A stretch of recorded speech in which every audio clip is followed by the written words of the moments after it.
A lot of the time in Fable 2, you are traveling with, or you are experiencing the world with what we call companions.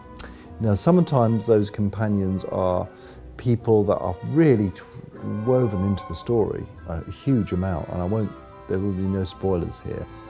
Other times, these are people that come with you for a little while and experience the story with you and then leave you. Other times, these are people that you've chosen.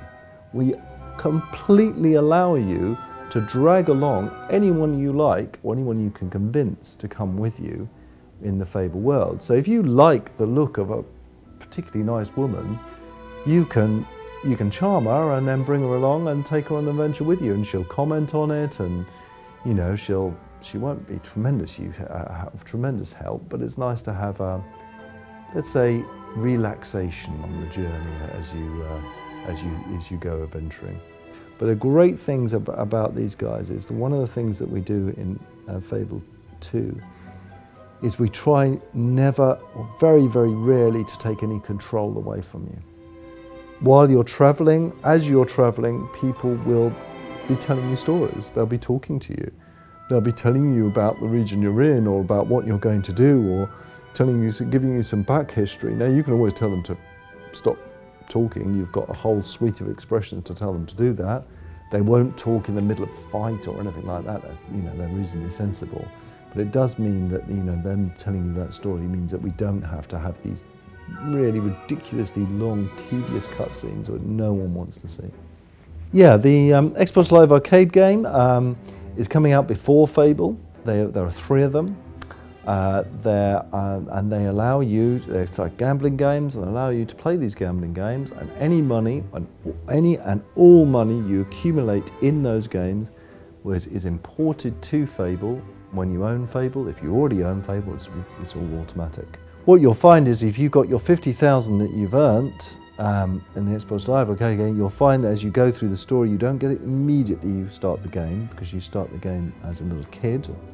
But as soon as you get out of being a kid, someone will walk up to you and say, here you go, have this, and it'll be the 50,000. You're then free to spend that 50,000 on anything you like. Clothes, weapons, augments, jewelry, customizations. You can go and buy a house with it.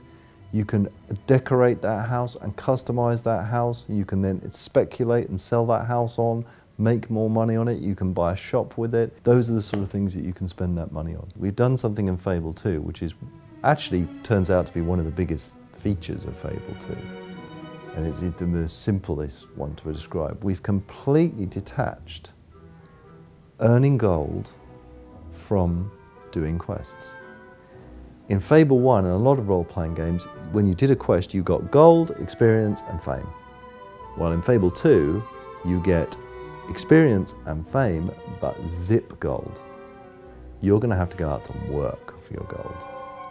If you want to, you can get through the whole of Fable without ever having a job. You'll have pretty rubbish weapons, but you'll be super powered up on these buttons. You'll be able to use those weapons extremely well.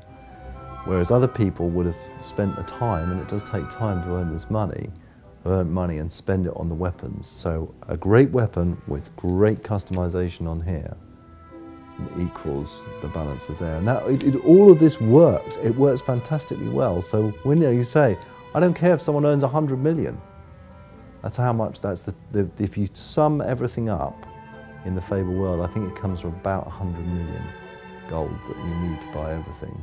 I don't care if anyone's there. They won't have any of this stuff. They'll only be able to mash this button, even with their great legendary weapon. Fable 2, I tell you, it is so completely different. In Fable 2, it's a lot more about sacrifice. How much are you really willing to sacrifice to be a truly good person? And I'm not just talking about money, I'm talking about real sacrifice. So there's going to be many times in this game where I'd love to give you examples, but it would totally spoil the game, where I want you to put this down. It's not doing a cutscene, I want you to put this down and think to yourself, I just can't do it. I just cannot be that good. I just cannot sacrifice all of that And you know, I want your finger to be hovering over this button thinking about it. In fact, what I truly want at that point is people to save the game and go to bed and then think about what they're going to do, because that is how much